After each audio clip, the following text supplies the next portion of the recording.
नमस्कार दोस्तों, आज के लाइव सेशन में आप सभी का foundation of art and culture बहुत बहुत स्वागत करता है। आज के लाइव सेशन में हम बात करने जा रहे हैं देश के वरिष्ठ चित्रकार अखिलेश जी से। अखिलेश जी का जन्म 1956 में इंदौर में हुआ। उन्होंने अपनी कला शिक्षा इंदौर कॉलेज ऑफ आर्ट से प्राप्त की। उनके घर में कला का एक अलग ही वातावरण रहा है।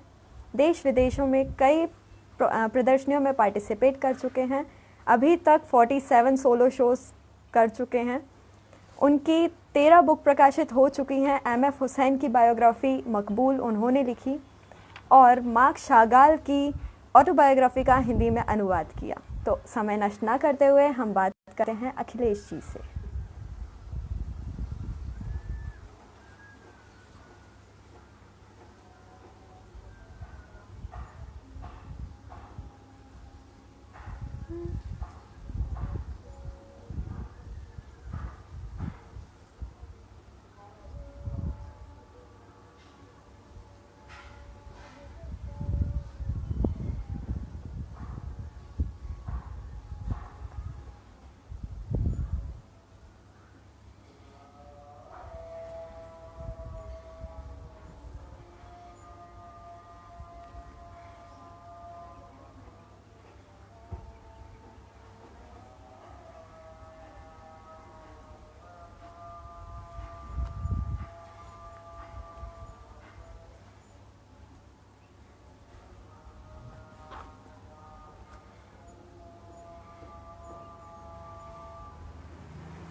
गोविंद से शायद आपको लिंक भेजनी पड़ेगी दादा को।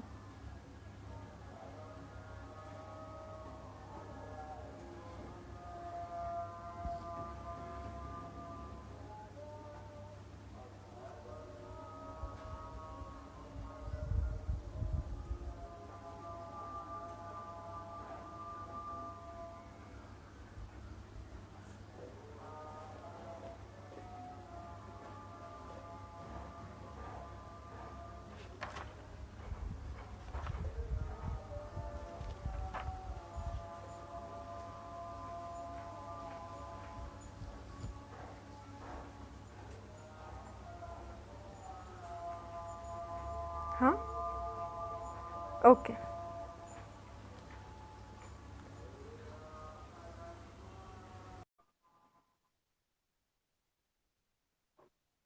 दादा लाइव आ गए। हाँ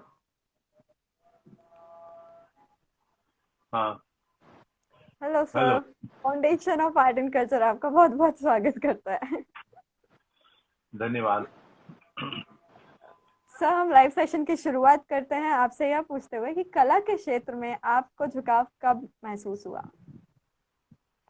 दरअसल मेरे पिता ही चित्रकार थे, तो हमारे घर में एक माहौल था चित्रकला का। और हम लोग संयुक्त परिवार थे, तो 10 बच्चे थे और सभी लोग पेंटिंग करते थे।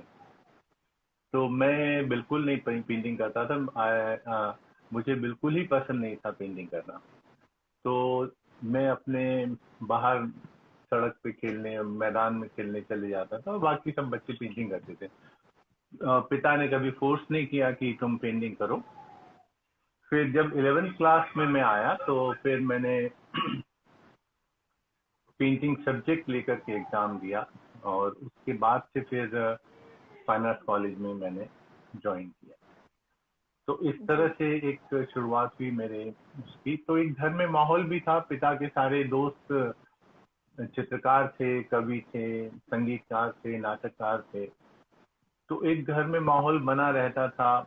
कला पे चर्चा ऐसे अनकॉन्शियसली, मतलब रुचि न है फिर भी आप सुनते तो रहते ही हैं। तो वो इस तरह से एक शुरुआत हुई।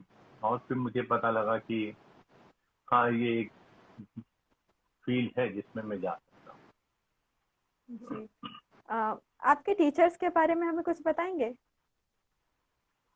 तो जब मैं फाइन आर्ट्स कॉलेज में पहुंचा और वहाँ पे पढ़ाई शुरू करी, तो मेरे लिए बहुत कुछ नया नहीं था। और ऐसा नहीं था कि जिसे आप नहीं जानते हैं और जिसके बारे में आप अनभिज्ञ हैं। और वहाँ पे पढ़ाने वाले जितने भी टीचर्स थे वो भी हमारे घर आते जाते रहते थे, तो एक तरह से वो परिचय था। तो जो मेरे टीचर थे, ये मेरा बहुत सौभाग्य है कि हमारे बड़े अच्छे टीचर्स रहे, जिसमें चंद्रेश सक्सेना जो हमारे प्रिंसिपल भी होते थे कॉलेज के, वो मेरे टीचर रहे। फिर राम नारायण दुबे, वो हमारे टीचर रहे। तो चंद्रेश जी के साथ ये था कि वो पहले शांति निकेतन में पढ़े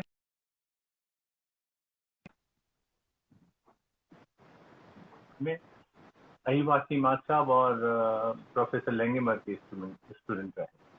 तो उनके साथ ये बात थी कि उन्हें पश्चिम और पूर्वी दोनों कलाओं का गहरा ज्ञान था। तो हम लोगों को बहुत ही एक चलना होता था उनके साथ, और वो लगातार हमें इन सब चीजों के बारे में बताते रहते थे। तो एक बहुत अच्छा माहौल हमें उन्होंने दिया। और मेरे ख्याल से सक्सेना सर को जितना नॉलेज था चित्रकला के संसार का, सक्सेना सर वो थे जो रहते थे। और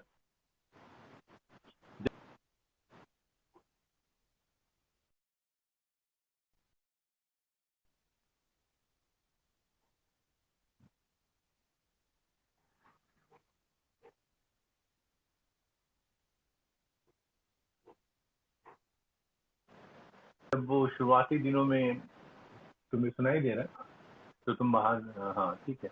तुम सक्सेना सर को उसमें,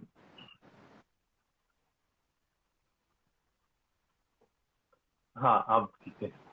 तो कलकत्ता के जो एनुअल एग्जीबिशन होता था, तो सक्सेना सर को गोल्ड मेडल पेंटिंग पर मिला था। तो ये एक बहुत ही ऐसी बात थी जिसको उन दिनों में सामान्य नहीं। तो सक्सेना सर हम लोगों को बहुत ही रुचि से और बहुत ही ध्यान से और बहुत ही कठोर अनुशासन में पढ़ाया करते थे, जिसमें हम लोगों को क्या होता था कि 7 बजे ही कॉलेज के अंदर होना चाहिए, या उसके पहले, बाद में नहीं आ सकते।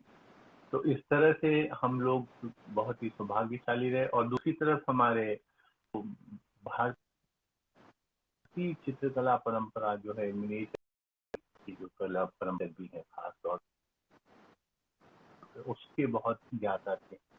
तो हमें इन दोनों से बहुत कुछ सीखने को मिला। आपकी पहली प्रदर्शनी के बारे में हमें कुछ बताएंगे? हाँ, तो जब मैं कॉलेज में थर्ड ईयर में आया, और तो उस वक्त मैंने सोचा कि अगर मैं यहाँ हूँ तो फिर मुझे इसकी चाल चलन से ही परिचित होना चाहिए। और पिता के कारण एक माहौल था ही घर में। तो मैंने तय किया कि मैं अपना एग्जीबिशन करूँगा। और उस वक्त मेरी उम्र थी 20 साल की, मुश्किल, और कोई बहुत ज़्यादा समझ भी नहीं थी उस तरह से। और मैंने एक ड्राइंग का एग्जीबिशन करना तय किया, और वो एक ड्राइंग थी 110 फीट लंबी। तो वो पूरी गैलरी में घुसने से ही देखना शुरू करते हुए ही बाहर लगाई थी। तो उसका खूब वो भी हुआ था, मजाक भी हो रहा था कि भाई एक ड्राइंग का शो कर रहा है, तो ज्यादा से ज्यादा लोगों को लगता था एक इम्पीरियल साइज की ड्राइंग करेगा। किंतु मेरा ये सोचना था कि जो भी देखने आए प्रदर्शनी, उसके ऊपर एक इम्पैक्ट जरूर गिरना चाहिए, और उसको पता चलना चाहिए कि वो एक प्रदर्शनी देख करके निकला है जिसमें कोई एक युवा कलाकार ने। तो उस प्रदर्शनी का उद्घाटन हमारे शहर के बड़े नामचीन चित्रकार थे, विष्णु सिंह चालकर, उन्होंने किया था। और कोई बहुत ज्यादा लोग नहीं थे, मगर ये मुझे खुशी की बात थी कि जो मेरे टीचर्स मुझे डांट रहे थे कि तुम बड़े अपने को आर्टिस्ट समझ रहे हो, एग्जीबिशन करने की सोच रहे हो, वो सब देखने आए थे। और सब लोगों को देख करके एक अचंभा ही हुआ, क्योंकि ऐसा उसके पहले किसी ने किया नहीं था, और ना ऐसा हुआ। तो वो एक मेरे लिए शुरुआत थी, जिससे मैंने अपना काम शुरू किया। जी, आपको प्रेरणा कहाँ से मिलती है? तो ये प्रेरणा स्रोत भी है ना, बदलते रहते हैं। और जैसे हम लोग जब कॉलेज में थे, तो जो खूबसूरत लड़कियां होती थी हमारे साथ थी, वो सब हमारी प्रेरणा स्रोत होती थी, और उनको देख करके या उनको इम्प्रेस करने के लिए या जो भी रहा हो, फिर हम लोगों ने लैंडस्केप करना जाना शुरू किया। तो प्रकृति से सीधे इंस्पिरेशन मिलना शुरू हुआ। फिर पढ़ने लिखने में रुचि थी, तो कविता से और उपन्यास से और लिखे हुए टेक्स्ट से प्रेरणा मिलती थी। फिर उसके बाद दूसरे मास्टर्स के जो पेंटिंग्स देखते थे उनको देख करके एक प्रेरणा मिलती थी कि यार ऐसा इसने कमाल का काम किया है, ऐसे उसने बड़ा खूबसूरत रंग का इस्तेमाल किया है, तो क्या मैं भी ऐसा कर सकता हूँ। तो वो एक तरह की चुनौती भी रहती थी, और वैसा हम लोग करते थे देख करके। फिर पेंटिंग से इंस्पिरेशन मिलने लगी। फिर बाद में आगे चल करके मेरी ही पेंटिंग से मुझे पिछली जो पेंटिंग पूरी हुई है उसी से एक नई राह मिली, तो उस राह पे चल पड़े। तो आपकी अपनी ही पेंटिंग इंस्पिरेशन देने लगी। फिर आजकल मुझे रंगों से इंस्पिरेशन मिलती है, तो मैं रंग के ऊपर ज़्यादा ध्यान देता हूँ और रंगों से ही इंस्पायर होकर के अगला चित्र बनाता हूँ। जी, आप काले रंग की तरफ क्यों आकर्षित हुए थे? तो वो जब हम लोग कॉलेज में ही जब मैं पढ़ रहा था, तब वैन गॉग की एक चिट्ठी की किताब हमारे घर में थी, तो वो पढ़ा करता था मैं। और उसमें वैन गॉग ने कहीं एक चिट्ठी में लिखा अपने भाई को कि जो भविष्य का चित्रकार होगा वो रंगों का चित्रकार होगा। तो ये बात मेरे मन में थोड़ी सी अटक गई कि ये क्या कहना चाह रहे हैं, मतलब इसका क्या एक अर्थ है। और वो कोई ऐसा उस वक्त तो कुछ समझ में नहीं आया, और ना ऐसी कुछ वो भी थी कि समझना ही है। उसी दौरान रजा साहब का एग्जीबिशन भोपाल में हुआ, तो हम लोग वो एग्जीबिशन देखने भोपाल आए। मैं अब्दुल कादिर और हरेन शाह, हम 3 लोग थे जो वो प्रदर्शनी देखने आए। तो जब प्रदर्शनी देखी तो उसमें जो उनके रंगों का प्रयोग देखा, तो मुझे समझ में आया कि रंग का महत्व क्या है चित्र में। और उसको उसके पहले मैंने कभी भी रंग को इतनी तवज्जो नहीं दी थी, इतना कभी ख्याल नहीं किया था कि रंग कोई ऐसी चीज है जिसको आप चुनौती की तरह ले सकते हैं। तो पहली बार मुझे लगा कि रंग भी एक तत्व है, एक एलिमेंट है, पेंटिंग का एक महत्वपूर्ण एलिमेंट है। इसका एहसास मुझे उस दौरान हुआ। तो जब हम लोग एग्जीबिशन देख के वापस आ गए इंदौर, और उसके बाद मैंने भी उस तरह से चटक रंगों का इस्तेमाल करना शुरू किया, जो कि जाहिर है बहुत ही मुश्किल हो रहा था और उतनी आसानी से नहीं लगते थे। तो मेरे घर में सभी लोग आते रहते थे, सारे चित्रकार, बहुत सारे शहर भर के जो थे, तो मैं उनसे पूछता रहता था कि एकदम पीला पीले की तरह कैसे लगाऊं, या नीले की तरह, या लाल की में कैसे मैं उसको इस्तेमाल कर सकूं। तो सबके जवाब अलग अलग होते थे, और वो कंफ्यूजन ज्यादा उसमें बढ़ता जाता था कि भी ऐसा करना भी चाहिए या नहीं करना चाहिए। और वो एक तरह से मेरे लिए घातक भी हुआ। इतने सारी जो सलाहें थी, इतनी सारी जो एडवाइसेस थी, वो सब मेरे किसी काम की नहीं थी। तो मेरे पिता के एक स्टूडेंट होते थे धवल क्रांत, तो मैंने उनसे भी पूछा, बड़े ब्रिलियंट पेंटर थे और बहुत ही खूबसूरत काम करते थे। तो मैंने उनसे कहा कि मैं एकदम ऐसा चटक पीला रंग लगाना चाहता हूँ, तो कैसे लगाऊं। तो वो कहने लगे कि अगर तुम रंग लगाना चाहती हो तो ऐसा करो, 6-7 महीने तुम ब्लैक कलर में काम करो और फिर उसके बारे में सोचना। तो फिर करीब 10 साल मैंने ब्लैक कलर में काम किया, और लगातार सिर्फ ब्लैक कलर में ही काम किया, और कोई दूसरा रंग हाथ नहीं लगाया। तो उसके बाद जब मैं रंगों की तरफ आया तो मैं बहुत ही सहज था, और मुझे रंगों के बारे में उतना भय नहीं रहा लौटने पर। खास तौर पर मुझे लगता है कि जो टोनालिटी रंग ब्लैक कलर के साथ मैंने टोन्स के बारे में जो समझा, उसने मुझे बहुत मदद करी कि किस लाल रंग के साथ किस हरे रंग के टोन का इस्तेमाल हो सकता है। ये जो टोन्स हैं वो बहुत इम्पोर्टेंट हो जाते हैं जब आप लगाने चलते हो किसी भी चित्र में एक रंग के साथ दूसरा रंग, तब उसका अगर टोन ठीक नहीं है तो कभी उन दोनों के बीच ऐसा संवाद पैदा नहीं होगा जिसमें वो हारमोनियस हो, जिसमें वो दर्शक को भी अच्छा लगे, आपको भी अच्छा लगे। तो ऐसा समझ जो है उस टोन के कारण बनना शुरू हुई। फिर मेरे मन में ऐसे रंगों को लेकर के कोई भय नहीं रहा, और फिर मुझे लगता है कि अब भी मुझे रंग अचंभित करते रहते हैं। जब मैं उसको लगाता हूँ तो मुझे खुद नहीं पता होता है कि इस नीले रंग के अंदर एक ग्रे रंग छुपा हुआ है। तो वो एक संदर्भ में प्रकट होता है। जब आप किसी एक रंग को दूसरे रंग के साथ लगाते हैं तो वो रंग अपना स्वभाव बदल के कोई एक दूसरा ही रंग बन जाता है। तो वो मेरे लिए बहुत एक अचंभा हमेशा बना रहता है, और फिर आप इसके लिए तैयार भी रहते हैं कि पता नहीं अब इस बार ये रंग अपना कौन सा रूप प्रकट करने वाला है। तो रंगों के जो अपने रूप हैं वो भी अनंत हैं, जिसको आप लगातार काम करने के दौरान ही जान सकते हैं। जी, क्या चित्रकला का अन्य कलाओं से संबंध है? हाँ, मेरे ख्याल से ये बहुत पुरानी बात भी है। विष्णु धर्म उत्तर पुराण में इसका बड़ा अच्छा वर्णन भी है, और शुरुआत ही बल्कि यहीं से होती है कि जब मार्कंडे ऋषि से राजा वज्र पूछते हैं कि भाई प्रतिमा की स्थापना करनी है तो आप बताएं कि क्या करना है। तो वो बताते हैं कि अगर आप प्रतिमा स्थापित करना चाहते हैं तो आपको नृत्य के बारे में पता होना चाहिए। तो वो कहते हैं कि अच्छा ठीक है, नृत्य के बारे में बताएं। तो वो बोलते हैं कि जब आप नृत्य के बारे में जानना चाहते हैं तो उसके पहले आपको ताल के बारे में पता होना चाहिए। तो वो कहते हैं कि अच्छा ठीक है, आप ताल के बारे में बताएं। तो वो कहते हैं कि ताल को जानना चाहते हैं आप तो आपको छंद मालूम होना चाहिए। तो छंद से मतलब कविता आपको पता होनी चाहिए, और अगर आपको छंद जानना है तो उसमें जो बिंब है, जो इमेज है, उसके बारे में पता होना चाहिए।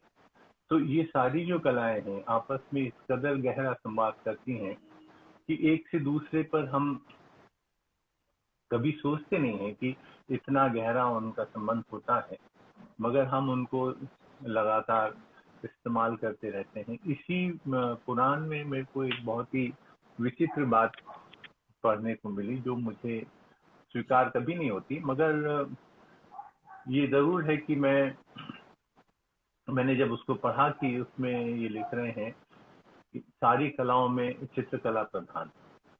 तो ये एक ऐसा वाक्य है जो हायरार्की बनाता है, जिसमें उच्चावचन का एक सीधा निर्देश है कि भाई ये फर्स्ट है, वो सेकंड है।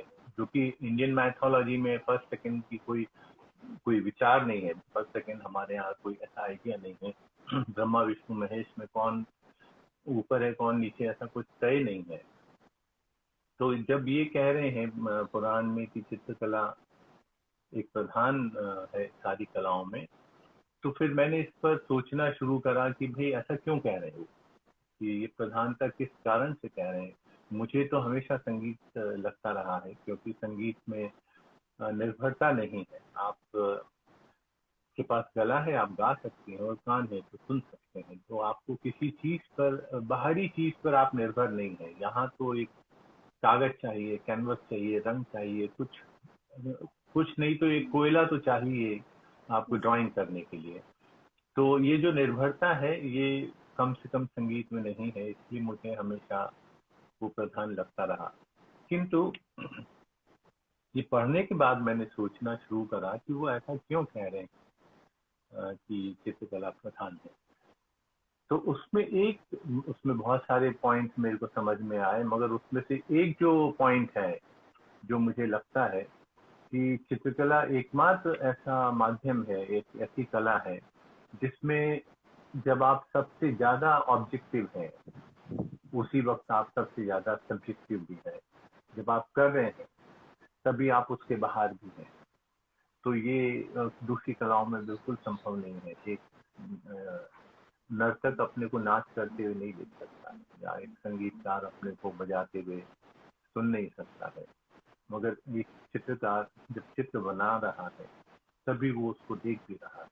तो ये जो एक उसके अंदर रह करके उसके बाहर रहने का एक मौका जो चित्रकला देती है, वो कोई और कला नहीं देती है। तो मुझे लगा कि शायद ये एक कारण हो सकता है। बहुत सारे कारण होते हैं, जैसे आपको अजंता एलोरा देखना है तो आपको अजंता ही जाना पड़ेगा, मतलब और कोई रास्ता नहीं है उसको देखने का। अगर आपको मोनालिसा देखना है तो मोनालिसा देखने पेरिस ही जाना पड़ेगा, और किसी ढंग से आप नहीं देख सकते हैं। और इसी तरह से आप और भी सारी चीजें इसमें शामिल है जो चित्रकला को अन्य कलाओं से थोड़ा सा अलगाती है। ये सब सोचने और समझने के बावजूद भी मेरे को हमेशा ये लगता है कि संगीत में जो इंडिपेंडेंसी है, जो उसका अपना एक आनंद है स्वतंत्र रहने का, और जो आत्मनिर्भर रहने का और अपने तरह से अपने को व्यक्त कर पाने का, ये और कलाओं में संभव नहीं है। तो मुझे वही प्रधान लगता है। ओके। आपने अपने चित्रों में रंग का चुनाव कैसे करते हैं? अभी जो इन आप दिनों मैं करता हूँ तो वो इस तरह से करता हूँ कि जो चित्र पूरा हुआ है, मान लीजिए कि मैं एक चित्र बना रहा हूँ नीला, और उसमें नीले का एक ज्यादा इस्तेमाल है या प्रभाव है, या नीले का ही मैं वो कर रहा हूँ, डोमिनेंस दे रहा हूँ उसमें। तो हो सकता है कि ये नीले से बाहर निकलने के लिए फिर मैं जो दूसरा चित्र है बिल्कुल इसके विपरीत रंग में बनाना शुरू करूँ। तो संभव है कि मैं दूसरा चित्र जो है पिंक या लाल या ऑरेंज बनाऊं। तो अक्सर रंगों का चुनाव आकस्मिक होता है, औचक होता है, और पिछले चित्र के ऊपर ही उसका दारोमदार रहता है कि भाई आप कौन से रंग में चित्र पूरा किए। तो वो एक उसी से तय होता है। मैं सोच करके या विचार करके कोई चित्र नहीं बनाता। जी, आपको किस चित्रकार का काम पसंद है? हिंदुस्तान में जी, हिंदुस्तान में। मेरे को हिंदुस्तान में एक केरल के एक चित्रकार हैं जो जिनका नाम बहुत ज्यादा प्रचलित नहीं है, और ना वो बहुत ज्यादा कहीं दिखाई दिखाई देते हैं, न प्रदर्शनियों में और न कहीं और। कटूर नारायण पिल्लई करके एक चित्रकार है। वो बहुत ही खूबसूरत वाटर कलर करते हैं। शायद किसी एक गांव में वो कला शिक्षक हैं, और उनके जितने भी चित्र मैंने देखे वो अद्भुत चित्र हैं। तो ऐसा भी हो सकता है कि कोई चित्रकार बहुत अच्छा काम करता हो और वो नहीं चाहता हो ये सारा यश, और नहीं चाहता हो ये सब, तो गलती से उन्होंने कभी वो चित्र हमारे, मैं भारत भवन में काम करता था तो उस दौरान में प्रदर्शनी में ही काम करता था, तो उन्होंने कुछ 2-3 चित्र किसी प्रदर्शनी के लिए भेजे थे। तो तब से मैं देखता हूँ कि वो बहुत ही अद्भुत काम है, और हिंदुस्तान में उनके जैसा काम कोई नहीं कर रहा है। तो मुझे वो बहुत पसंद है। जी। विदेशी कौन से कलाकार का काम आपको प्रिय है? विदेशी कलाकारों में मुझे हेनरी रूसो का काम बहुत, और वो अकेला ऐसा एक चित्रकार है जिसने मेरे ख्याल से जो फॉर्म की समझ है, फॉर्म की समझ पिकासो को बहुत गहरी है, और मेरे ख्याल से पिकासो से आगे कोई नहीं जा सकता है। मगर ये फॉर्म के साथ जो डीलिंग है वो रूसो का बहुत सुंदर है। और उसने जिस तरह से अपने चित्र बनाए हैं और उसमें जिस तरह की मिस्ट्री पैदा करी है, और जो उनकी रंगों का चुनाव है, और फिर उसमें जो एक बड़ा खूबसूरत पवित्र वातावरण है। मतलब ये बड़ी दिलचस्प बात है कि उनकी जो चित्रों का अ, सवेरा है या उजाला है, वो सुबह सुबह की भोर का उजाला है। वो एक बहुत तीखी तेज रोशनी का उजाला नहीं है। तो ये मुझे बहुत सुंदर लगता है कि एक चित्रकार इतना खूबसूरत एक माहौल बना पा रहा है, और उसमें जो चित्रकार बना रहे हैं वो उसमें उन्होंने एक चित्र में बारिश भी बहुत सुंदर पेंट करी है, जिसमें एक चीता जो है भाग रहा है और बारिश हो रही है और आंधी तूफान आया हुआ और पूरे जंगल में एक तूफान मचा हुआ है। तो ये जो कौशल है चित्र बनाने का और देखने का और उसको अपने साथ ले जाने का, निभा ले जाने का, ये हेनरी रूसो में बहुत पसंद है। तो मुझे हेनरी रूसो के काम बहुत बहुत पसंद। उन्होंने अपना जो सेल्फ पोर्ट्रेट किया वो भी बहुत सुंदर पोर्ट्रेट है, जिसमें अगर अभी हम उस पोर्ट्रेट को आज के संदर्भ में देखें तो वो कोरोना काल का चित्र नजर आता है। वो इतना एकांत है उसके अंदर, वो अकेला सड़क पर खड़े हैं अपना पहले सांस में लेकर के, और जो चारों तरफ सन्नाटा है, जो एकांत है, वो आज के समय में हम जैसा महसूस करते हैं ऐसे ऐसा एकांत उन्होंने पेंट किया। तो ये मुझे उनकी एक बड़ी खासियत लगती है। और ऐसे बहुत सारे चित्रकार हैं जिन्हें आप पसंद तो करते ही रहते हो, मतलब एक चित्रकार होने के नाते आप अलग अलग समय पे अलग अलग जी खूबियां दूसरे कलाकारों में देखते हो और उनसे सीखते भी रहते हो, उनसे प्रेरणा भी देते जी। हो। हाँ। न्यू मीडिया इंस्टॉलेशन के बारे में आपके क्या विचार हैं? हाँ, अब इंस्टॉलेशन वगैरह जिसे हम आज के संदर्भ में इंस्टॉलेशन कह रहे हैं, उनकी भी तो अपनी एक लंबी परंपरा है। और जो अम, अगर हम देखना चाहें जो तो बिजुका जो खेत में खड़ा किया जाता है, वो जो पूरी दुनिया में खड़ा किया जाता है, वो एक तरह का इंस्टॉलेशन ही होता था। और उससे मेरे ख्याल से मनुष्य ने पहली बार एक इंस्टॉलेशन की शुरुआत करी है। मगर इसमें जो एक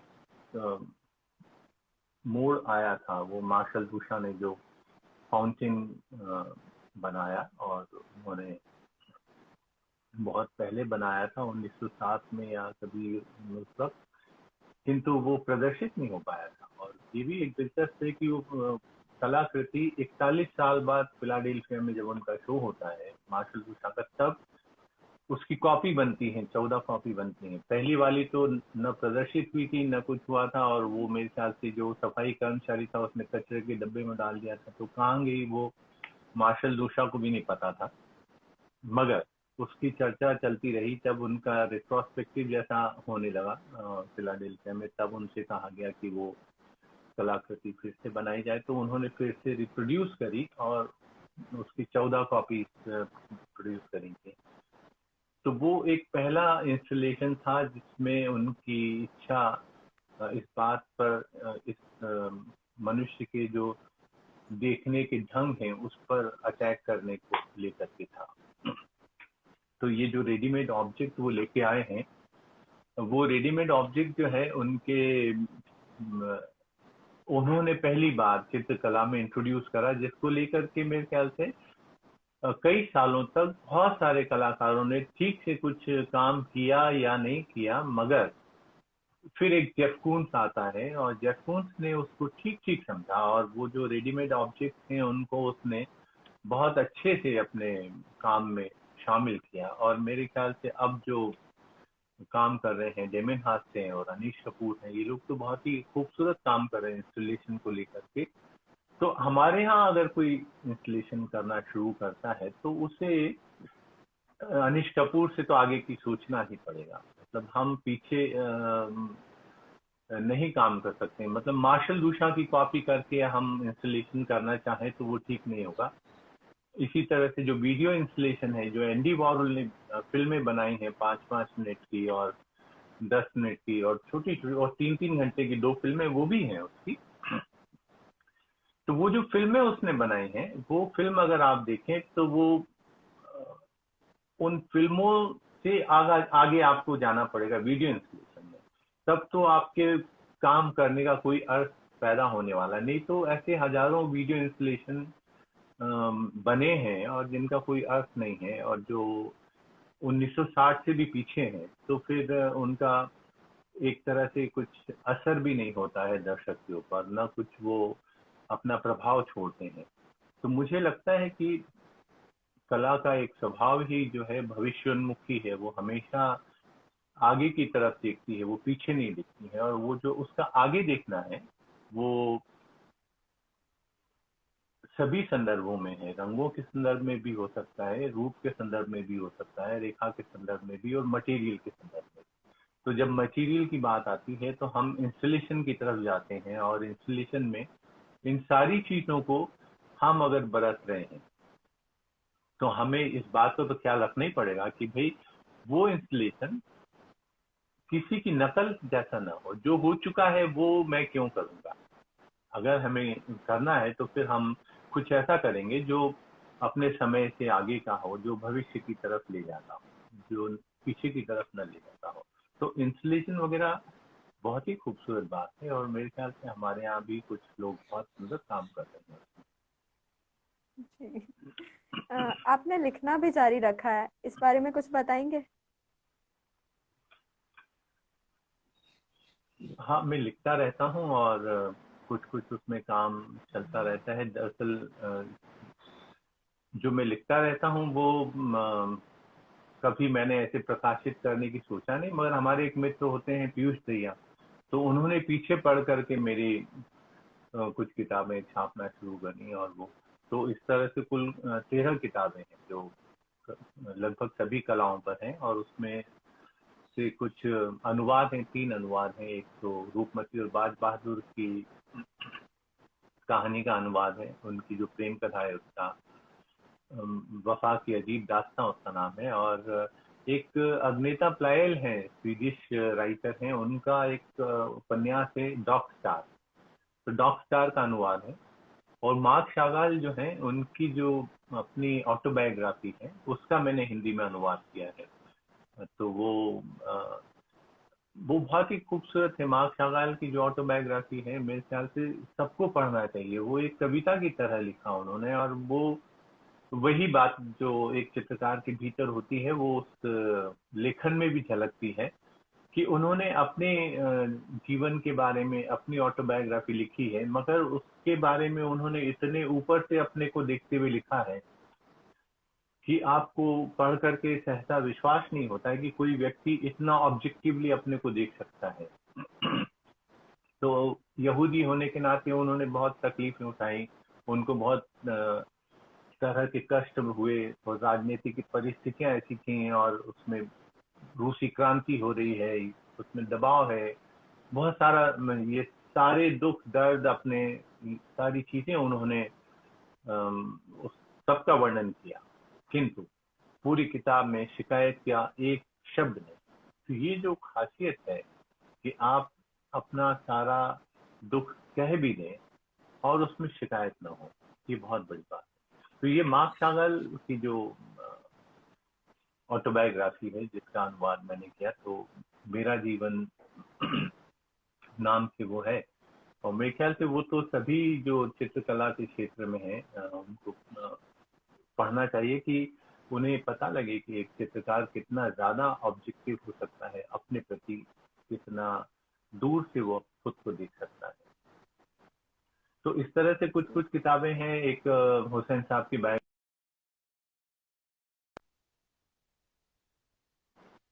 लिखी, उससे ज्यादा पॉपुलर हुई, तो 6 महीने में उसका सेकंड एडिशन छप के आया। फिर उसका थर्ड एडिशन छपने की कुछ प्रोसेस चल रही है। मगर सेकंड एडिशन जब छप रहा था तो उसमें बाबा चाह रहे थे कि वो कुछ ड्राइंग करेंगे, और अपने ही उन्होंने अपनी जीवनी पे बहुत सारे ड्राइंग किए हैं, और बहुत सारे छपे भी हैं, और उनकी अपनी ऑटोबायोग्राफी में भी छपे हैं। और इसके लिए वो कुछ अलग से करना चाह रहे थे, कि मैं सोचता हूँ कि वैसे वाले ड्राइंग न करूँ जैसे मैं करता रहता हूँ। और वो फिर अपने कारणों से, जिन भी कारणों से वो नहीं कर पाए तो नहीं कर पाए। तो वो उसमें मेरे ड्राइंग छपे हैं, एब्स्ट्रैक्ट हैं, और जो कि बिल्कुल ही एब्स्ट्रैक्ट हैं। और उनके जो ड्राइंग होने थे वो फिगरेटिव होने थे, तो वो नहीं हो पाया। और बाकी जो जी। किताबें हैं वो ज्यादातर कलाओं पर हैं और कलाकारों पर हैं, और कला के जो कुछ प्रश्न मुझे लगते रहे, या जब कभी किसी ने मुझे कोई एक विषय पे कहा कि आप लिख दें, तो उस पे मैंने लिखा है। मैं कोई रेगुलर लिखता नहीं हूँ, और ऐसे लगातार लिखने का मेरा है भी नहीं कि मैं लगातार लिखता रहता हूँ। बीच बीच में जब कभी किसी मौके पर लिखना होता है तभी मैं उसमें जाता हूँ। तो इन दिनों मैं स्वामीनाथन की बायोग्राफी लिखने की उसमें प्रक्रिया में। एक्साइटेड। ओके सर, मालवा शैली के का आपके चित्रों पर कितना असर हुआ? मालवा शैली के जो चित्र हैं, लघु चित्र, वो बहुत ही अपने में बड़े खूबसूरत चित्र हैं, और मेरे ख्याल से उसमें जो रंगों का चुनाव किया है चित्रकारों ने, वो और जो उसका प्रयोग किया है वो उन्होंने बहुत ही अद्भुत किया है। मुझे और किसी चित्र शैली में रंगों का इस तरह का प्रयोग नहीं दिखता है, और मुझे लगता है कि सभी कलाकारों को, जो प्रिंस ऑफ वेल्स म्यूजियम है बम्बई में, जो अब छत्रपति शिवाजी महाराज संग्रहालय हो गया है, जो जहांगीर आर्ट गैलरी के साथ ही है, उसमें वहां पर मालवा मिनीचर के सबसे बढ़िया कलेक्शन वही है, और सबसे बड़ा कलेक्शन भी वही है। तो वहाँ उनको देखना चाहिए जा करके कि वे किस तरह से रंगों की जो विरोधाभासी प्रवृत्ति है दोनों का इस्तेमाल करते हैं, और बहुत खूबसूरत इस्तेमाल करते हैं, जिसमें एकदम एक चटक लाल रंग भी लगाएंगे वो, और एक बहुत ही डल भूरा सा कलर भी हो सकता है। तो ये जो रंगों का सौंदर्य है, जो विपरीत रंगों का सौंदर्य है, वो मालवा की अपनी भूमि में भी मौजूद है। अगर आप मालवा में घूमें और थोड़ा सा इंटीरियर में जाएं, और हम लोग चूंकि लैंडस्केप करने जाते थे तो वो सब बहुत सारा करती रहती थी, देखती रहती थी, तो वो इन रंगों का हम लोगों को अनुभव बहुत अच्छे से होता था। तो एकदम एक चटक रंग की साड़ी पहन के महिलाएं निकल रही हैं एक जैसी धूसर सी जमीन पर, तो वो एक जक्स्टा पोजीशन जो है इन रंगों का, वो आपको बहुत आकर्षित करता है, और वो उन मिनिएचर पेंटिंग्स में भी है, और वो मेरे चित्रों में अनायास ही आया है। मेरे ख्याल से हम लोग जो लैंडस्केप करा करते थे, उसी से उसका एक संबंध अपने आप बन गया। मैंने जानबूझ करके उसको चुना है ऐसा नहीं। जी। एब्स्ट्रैक्शन के विषय में आप क्या सोचते हैं? मुझे लगता है कि जो चित्रकला अपने में ही एक अमूर्त विषय है, और कोई भी चित्र, मुझे नहीं लगता है कि कोई एक यथार्थवादी चित्रकार भी जब चित्र बनाना शुरू करता है तो वो एकदम से पूरा घोड़ा बना देता है। वो एक तरफ से घोड़ा बनाना शुरू करता है, और धीरे धीरे वो पेंट करते करते उसको बढ़ाते जाता है। तो वो जो एक एब्स्ट्रैक्ट प्रक्रिया है जिसमें एक घोड़ा यथार्थवादी जन्म लेता है, तो ये दिमाग में उसके तो चलता ही रहता है, ये जो एब्स्ट्रैक्शन है। और ये मुझे लगता है कि अमूर्त अपने आप में ही सारे रूपाकार जो है वो अमूर्त ही हैं, और हम उनको इस तरह से पहचानते हैं जिन आकारों को, जिनकी हमारी अपनी जाति स्मृति है। जो जैसे कि उदाहरण के लिए हम गाय 5000 साल से देख रहे हैं, और गाय के रूप रंग से हम परिचित हैं, तो उस तरह का आकार देखते ही उसके जैसा नहीं भी है, उसके जैसा टूटा फूटा आकार भी देखते तो हम उसको गाय करके पहचान लेते। और जब पेंटिंग में कुछ ऐसे नए अपरिचित आकार सामने आ जाते हैं तो उसको उससे संबंध बनाने में मनुष्य को डर लगता है, तो वो एकदम से नहीं संबंध बनाता, वो अपने परिचित रूपाकार को ही उसमें देखना चाहता है और ढूंढना चाहता है और पाना चाहता है। मगर एक चित्रकार के लिए वो हमेशा कोई भी चित्र जो है वो अमूर्त से ही शुरू होकर के, अगर वो यथार्थवादी है तो वहां तक पहुंचता है, और उसके अलावा और कोई प्रक्रिया नहीं है जिसमें वो पहुंच जाए उस तरह से और बना ले एकदम। तो ये जो चीजें हैं मुझे अमूर्त और मूर्त की जो बहस है वो भी बेकार नजर आती है, क्योंकि इस तरह का कुछ होता नहीं।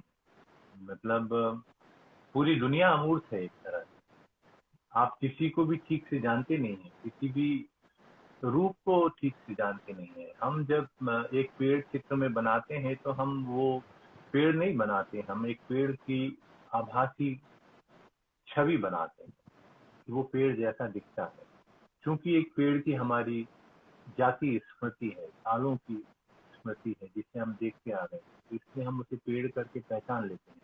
मगर ये बहुत मुश्किल है कि आप ये बता सकें कि ये नीम का पेड़ है कि पीपल का पेड़, या ये आम का पेड़ है कि सुरजने की फली का पेड़ है। तो ये जो जनरलाइजेशन होता है चित्रकला में, वो अपनी जगह होता है, और वो उस जनरलाइजेशन को हम अगर यथार्थवादी या अमूर्त अमूर्त के कैटेगरी में रखने लगे तो वो हम एक गलत प्रक्रिया में उलझते हैं। मुझे लगता है कि ये जो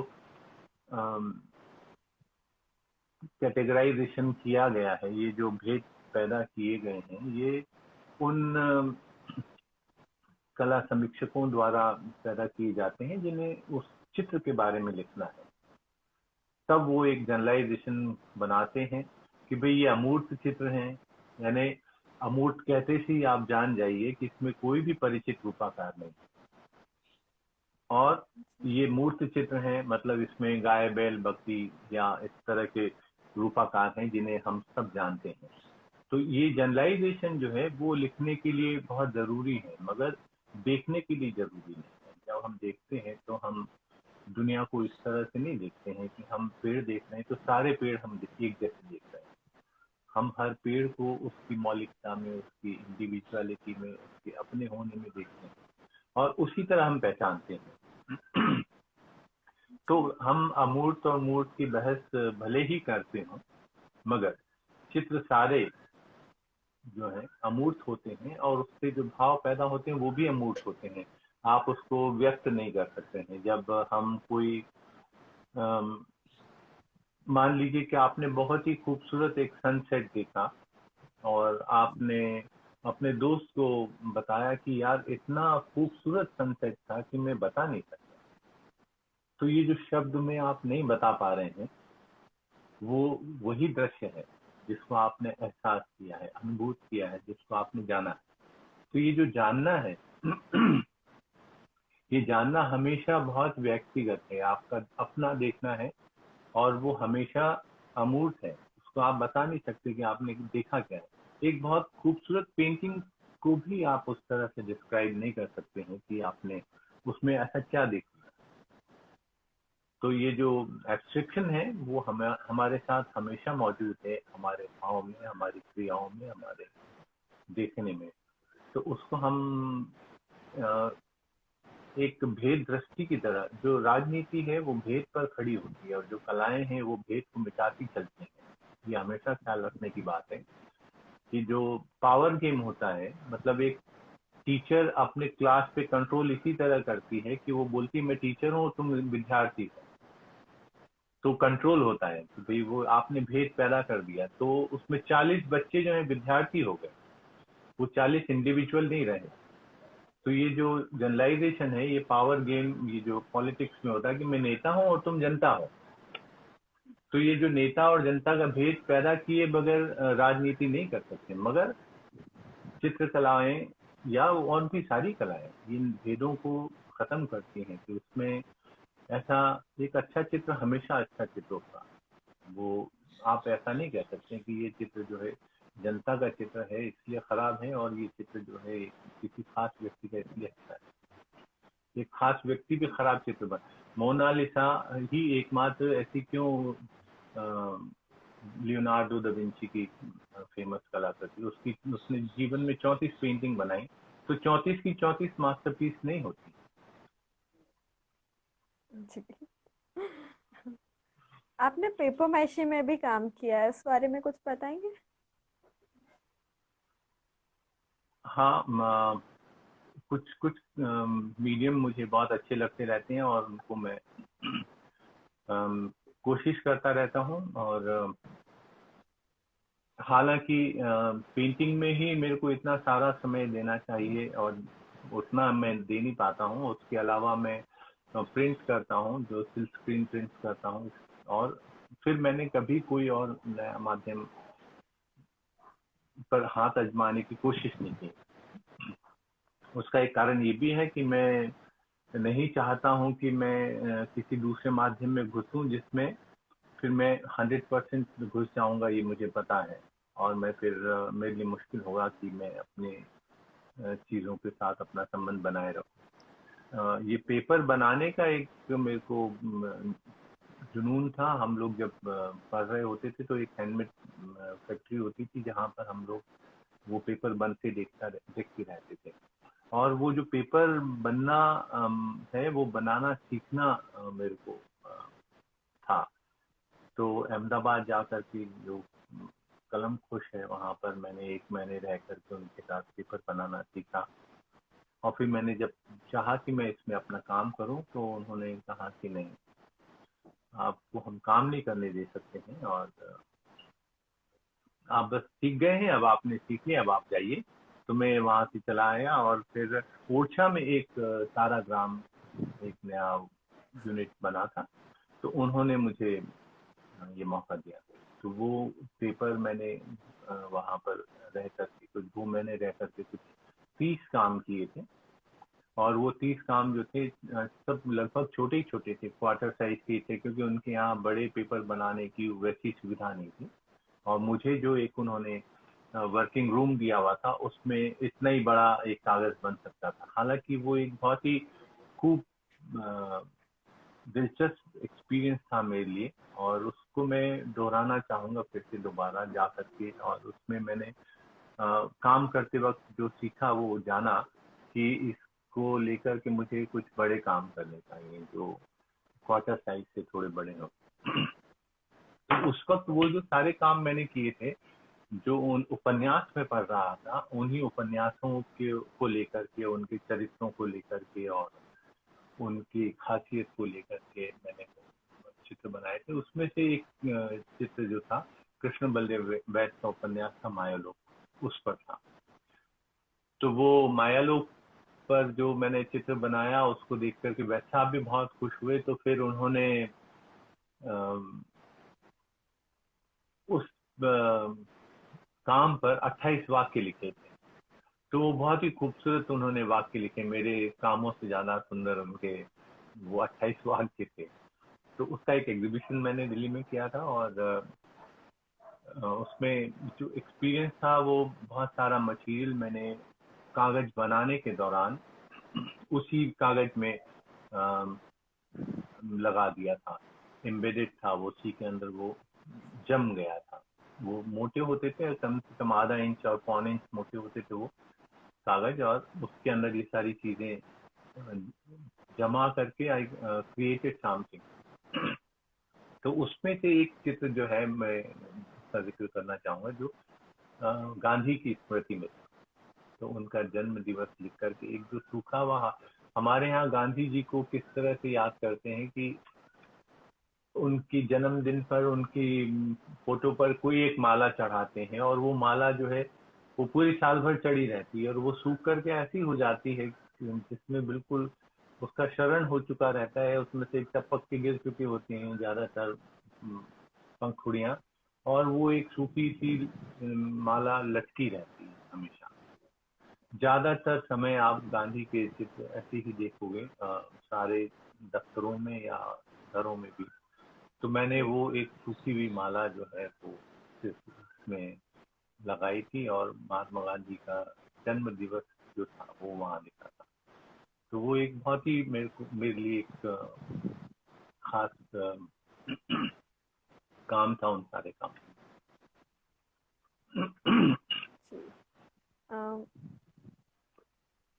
जी। आपके काम में जो रिपीटेशन है, आप उसको किस तरह देखते हैं?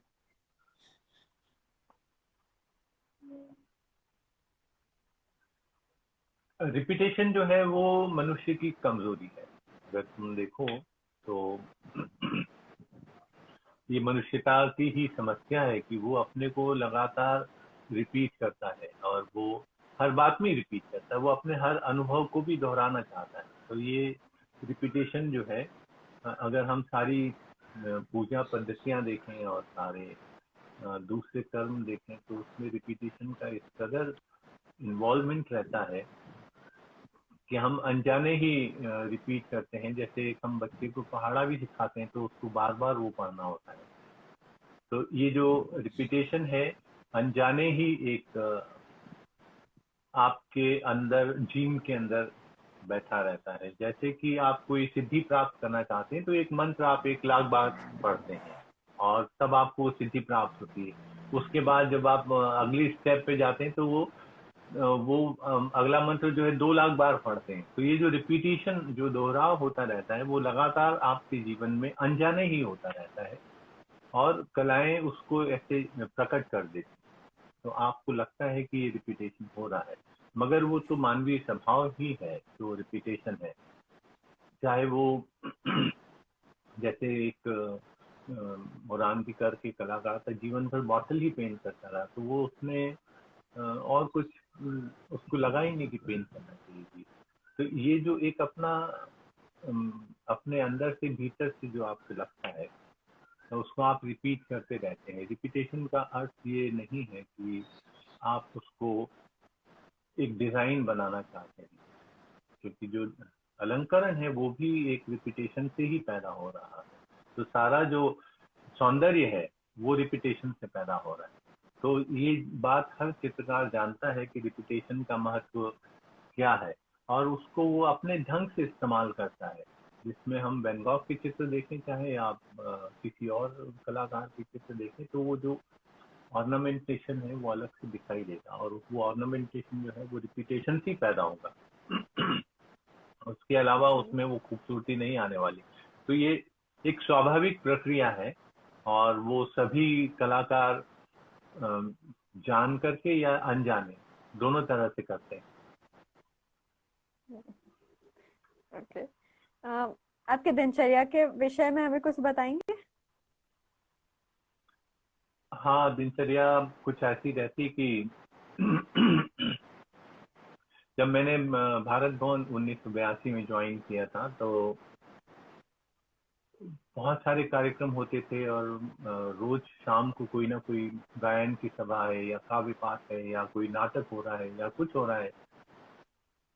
और सुबह 9 बजे मैं जाया करता था या 10 बजे, या कभी भी, मतलब उस वक्त चूंकि बन ही रहा था तो हम लोग ज्यादातर समय भारत भवन में गुजारते थे। तो सुबह 9 से रात के 11 बजे तक आप भारत भवन में ही थे। तो एक साल बाद मैंने देखा कि एक पूरे साल मैंने कोई काम ही नहीं किया और मेरे पास ऐसा कोई समय ही नहीं है जिसमें मैं वो काम करूं, अपने चित्र बनाऊं। तो फिर मैंने तय किया कि सुबह जल्दी उठो और जल्दी उठ करके अपना काम करो। तो मैं सुबह 4 बजे उठने लगा और 9 बजे तक अपना काम करा। और फिर उसके बाद तो ये जो 5 घंटे शुरुआती अपने लिए मैंने उस वक्त चुनना शुरू किया, वो मेरी दिनचर्या का एक हिस्सा बन गए। तो अब एक नॉर्मल उसमें ही मैं 4:30-5 बजे उठ जाता हूँ और फिर अपना स्टूडियो में काम शुरू कर देता हूँ या वॉक पे चले जाता हूँ, या इस तरह से लंच तक आप बिजी रहते हो, काम करते हो। और उसके बारे में फिर उसके बाद फिर शाम को मैं 7 बजे तक, बस इसी तरह से। और कोई खास दिनचर्या नहीं है। बीच में आप अपने दोस्त, शाम का समय अपने दोस्तों के साथ भी गुजारते हैं या कहीं नाटक देखने चले गए या कोई संगीत सभा में चले गए, अगर कुछ एक प्रोग्राम हो रहा है शहर में तो वहां चले गए। मगर पूरा समय, ज्यादातर समय मैं अपने स्टूडियो में, अगर मैं चित्र नहीं बना रहा हूँ तो मैं पढ़ रहा हूँ या म्यूजिक सुन रहा हूँ, मगर रहता वहीं। जी। आप आपके काम में फ्लोरोसेंट कलर का बहुत ही सरलता से इस्तेमाल कर लेते हैं, इस विषय में कुछ बताएंगे? फ्लोरोसेंट कलर, जब मैं हम म्यूनिक में मेरा शो था तो वहाँ जो गैलरी वाले थे वो हमें एक फैक्ट्री में ले गए जहाँ रंग बनते थे और आर्ट मटेरियल और भी सब तरह के। तो 2007 की बात है शायद वो। उस वक्त मैंने पहली बार फैक्ट्री में फ्लोरोसेंट कलर देखे, और उन्होंने बताया भी बड़े गर्व से कि ये हम लोगों ने प्रोड्यूस किया है और ये नया हमारा प्रोडक्ट है। तो सिस्टम 3 नाम की वो फ्लोरोसेंट कलर की जो रेंज थी 5-6 बॉटल, लिमिटेड ही 5-6 कलर होते हैं उसमें, तो वो मैंने ले लिए। और आकर के लगभग साल भर मेरे स्टूडियो में मैं खुद भी हिम्मत नहीं कर पाया कि मैं उसको चलाऊं, इस्तेमाल करूं। और उसके बाद फिर एक बार मैंने शुरुआत की, और मुझे लगा कि ये भी उन्हीं तरह के रंग हैं जैसे और दूसरे रंग में इस्तेमाल करता हूँ। क्योंकि ये एक बात जरूर यहाँ पर गौर करने की है कि मेरे ख्याल से कोई भी चित्रकार जो रंग की रूढ़ियां होती हैं उसके परे जाकर के काम करता है। मतलब आप एक सफेद रंग को लाल की तरह आक्रामक ढंग से लगा सकते हैं, और आप इस तरह से एक लाल रंग को बहुत शांत ढंग से लगा सकते हैं। तो ये जो एक रूढ़ी चिपकी हुई है कि भाई लाल रंग है तो वो थोड़ा आक्रामक ही होगा, ऐसा कोई जरूरी नहीं है। एक कलाकार उसके अंदर वो भाव पैदा कर सकता है, सफेद रंग जैसी शांति भी पैदा कर सकता है। तो आप रंगों के इस आदान प्रदान को अगर आप समझ जाते हैं तो आपके लिए फिर कोई भी, मुझे नहीं लगता कि कोई भी रंग बड़ा मुश्किल लगता हो लगाना। और बहुत सारे आर्टिस्ट इस्तेमाल करते हैं। मेरे ख्याल से हम ट्राइबल आर्टिस्ट को देखें तो वो जितनी सहजता से रंगों का इस्तेमाल करते हैं उतनी सहजता सीखना चाहिए शहर के कलाकारों को। वो बहुत ही डरे हुए से रहते हैं रंगों को लेकर के, जबकि रंगों के साथ एक चित्रकार को बहुत सहज हो सकना चाहिए, ऐसा मुझे लगता है। जी। दादा, समय हो चुका है, समय की कमी, हम आपसे अब बाकी प्रश्न नहीं पूछ सकते हैं। तो आज का लाइव सेशन शुक्रिया हम यहीं बहुत समाप्त करेंगे। थैंक यू सो मच, बहुत। धन्यवाद thank sir. You.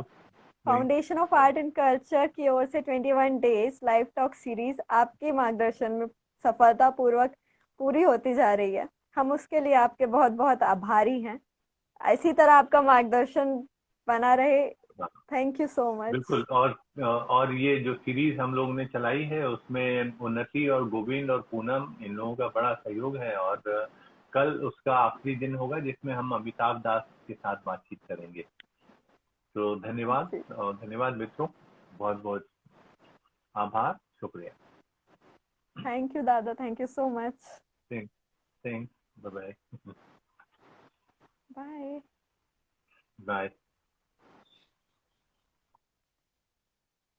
Thank you so much. कल हमारे साथ 5 बजे अमिताभ दास जी होंगे। आप सभी का फिर से स्वागत है कल शाम 5 बजे। Thank you so much.